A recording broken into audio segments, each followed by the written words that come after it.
സംസാരിച്ചോ? അല്ലടാ ഇവൻ കുറച്ച് എനിക്ക് അപ്സരയുടെ അടുത്താണ് അപ്സരയെ കുറിച്ച് പറയാനുള്ളത്.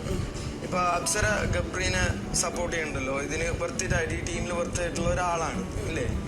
അപ്പൊ അപ്സര എന്ന് പറയുന്ന ഒരാള് എന്നെ വൃത്തികെട്ടവളെ എന്ന് പറഞ്ഞൊരു വാക്കിന് എന്നെ അതിന് ഭയങ്കര എഗെയിൻസ്റ്റ് ആയിട്ട് എന്നെ നോമിനേറ്റ് ചെയ്തു. ഭയങ്കര എന്തോ വലിയ സംഭവം പോലെ. പക്ഷെ അതിലും വലിയ വാക്ക് വിളിച്ച ഒരാളാണ് ഗബ്രി. അപ്പൊ ഈ കൂടെ നിന്നിട്ട് ഇങ്ങനെ സപ്പോർട്ട് ചെയ്യണം. അപ്പൊ നിങ്ങളെ ഫേവറിസം ആയിട്ടാണ് എനിക്ക് തോന്നുന്നത്. അപ്പൊ അതന്നെ. അപ്പൊ അത് സപ്പോർട്ട് ചെയ്യണം, ടീമിന് വേണ്ടിയിട്ട് അവന് വേണ്ടി സപ്പോർട്ട് ചെയ്യണം. അപ്പൊ നിങ്ങളത് ഫേവറായിട്ട് ഇനി ഇത് കൊണ്ടുപോകുമ്പോ ഇതെങ്ങനെ മിസ്യൂസ് ചെയ്യില്ല എനിക്ക് ഉറപ്പില്ല. അതുകൊണ്ട് ഞാൻ അപ്സര എന്ന് പറയണത്. റിയാക്ട് ചെയ്തിട്ടുണ്ട്. പക്ഷേ ക്യാപ്റ്റൻ എന്ന നിലയിൽ അപ്സരയ്ക്ക് എടുക്കാൻ പറ്റുന്ന ആക്ഷൻ വേറെ, കണ്ടസ്റ്റന്റ് എന്ന രീതിയിൽ അപ്സരയ്ക്ക് റിയാക്ട് ചെയ്യുന്ന രീതി വേറെ. അപ്പൊ ഇതിനകത്ത് പിന്നെ ഇപ്പോൾ അപ്സര നിൽക്കുന്ന പവർ ടീമിന്റെ ഒരു മെമ്പറാണ്. അതിനനുസരിച്ച് പല നിലപാടുകൾ കംപ്ലീറ്റ് ചെയ്യുമ്പോൾ മനസ്സിലാവും. മെമ്പറാണ് ഗബ്രി. ഗബ്രിയുടെ തെറ്റുകളെ ഇവിടെ ആരും ന്യായീകരിക്കുന്നില്ല. ഗബ്രി പറഞ്ഞ വാക്കുകളെ കുറിച്ച് നിങ്ങൾ പറഞ്ഞപ്പോൾ ഇവിടെ ആരും ന്യായീകരിച്ചിട്ടില്ല. ഗബ്രി പറഞ്ഞ മോശം വേർഡിനെ കുറിച്ച് സംസാരിച്ചപ്പോൾ അപ്സര ഒരിക്കലും ന്യായീകരിച്ചിട്ടില്ല. അപ്സര ന്യായീകരിച്ചത് ഗബ്രി ഒരു ഗെയിം കളിച്ച സമയത്ത് അവര് തന്നെ പറയുന്നുണ്ട് അത് അവള് ഒരു ഗെയിമിന്റെ ഭാഗമായിട്ട് തന്നെ എടുത്തു എന്ന് ശരണ്യ പറഞ്ഞു.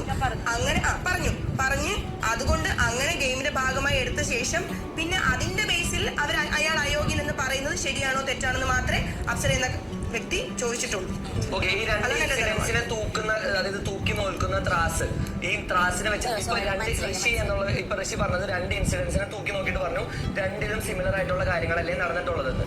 അതിനെ ഒരു മോറൽ സെൻസിൽ ഋഷി പറഞ്ഞതായിട്ടാണ് ഞങ്ങൾ മനസ്സിലാക്കുന്നത്. അതായത് മൊറാലിറ്റി, അതായത് ഋഷി ചെയ്ത സെയിം തെറ്റ് തന്നെ വേറൊരാൾ ചെയ്തു എന്നുള്ളത്. പക്ഷെ നിങ്ങൾ വ്യക്തമായിട്ട് മനസ്സിലാക്കേണ്ട ഒരു കാര്യമുണ്ട്. ഞങ്ങൾ കണ്ടതനുസരിച്ച് ആ രണ്ടാഴ്ചയിൽ നടന്ന ഇൻസിഡൻസ് തമ്മിൽ രണ്ടും ഭയങ്കര വ്യത്യാസമുണ്ട്. ഒരെണ്ണം അതായത് ജാസ്മിൻ എന്നുള്ള വ്യക്തിക്ക് എതിരെയാണ് ഋഷി പറഞ്ഞതെന്ന് വിചാരിക്കുക. അല്ല, പറഞ്ഞതിനെ നിങ്ങൾക്ക് ന്യായീകരിക്കാനായിട്ട് അവിടെ പറ്റില്ല. കാരണം പവർ റൂമിൽ ഉണ്ടായിരുന്ന ജാസ്മിൻ പവർ റൂമിന്റെ കോൺഫിഡൻസിൽ നിന്ന് സംസാരിച്ച ഒരു കാര്യം മറ്റൊരു കണ്ടസ്റ്റന്റ് പുറത്തുപോയി പറഞ്ഞ് അത് കേട്ട് അതിന്റെ ക്ലാരിഫിക്കേഷൻ പോലും അന്വേഷിക്കാതെ അതിൽ ഇമോഷണൽ ആക്ട് അപ്പോൺ ചെയ്തതാണ് അന്നുണ്ടായ ഇൻസിഡന്റ്. അവിടെ പ്രൊവോക്കേഷൻ ആയിട്ട് ഒന്നും നടന്നിട്ടില്ല. കാരണം വളരെ ബേസിക് ആയിട്ടുള്ള കാര്യമാണ് നോമിനേഷൻ എന്നുള്ളത്. ആ നോമിനേഷനെ വളരെ മോശമായിട്ടുള്ള രീതിയിൽ എടുത്ത് അതിനുള്ള ഇമോഷണൽ പ്രശ്നം വന്ന് അതിനോട് റിയാക്ട് ചെയ്തതാണ് ഋഷി ചെയ്തത്. പക്ഷേ ഗബ്രി അവിടെ റിയാക്ട് ചെയ്തത് എന്തിനാണ്? വ്യക്തമായിട്ടും സ്പഷ്ടമായിട്ടുള്ള ഒരു കാരണത്തിനെ ബേസ് ചെയ്ത് റിയാക്ട് ചെയ്തു. തെറി പറഞ്ഞത് എപ്പോഴാണ്? വ്യക്തമായിട്ട് ഒരു കാര്യം സംസാരിച്ചതിന് ശേഷം. തെറ്റിനെ അല്ല ന്യായീകരിക്കുന്നത്. രണ്ടും തെറ്റുകൾ തന്നെയാണ്. വലിയ തെറ്റും ചെറിയ തെറ്റും. അതിന് വലിയ തെറ്റും ചെറിയ തെറ്റും എവിടെ വരുന്നു എന്നുള്ളതിന് ഭയങ്കര ഇമ്പോർട്ടൻസ് ഉണ്ട്. ശരി,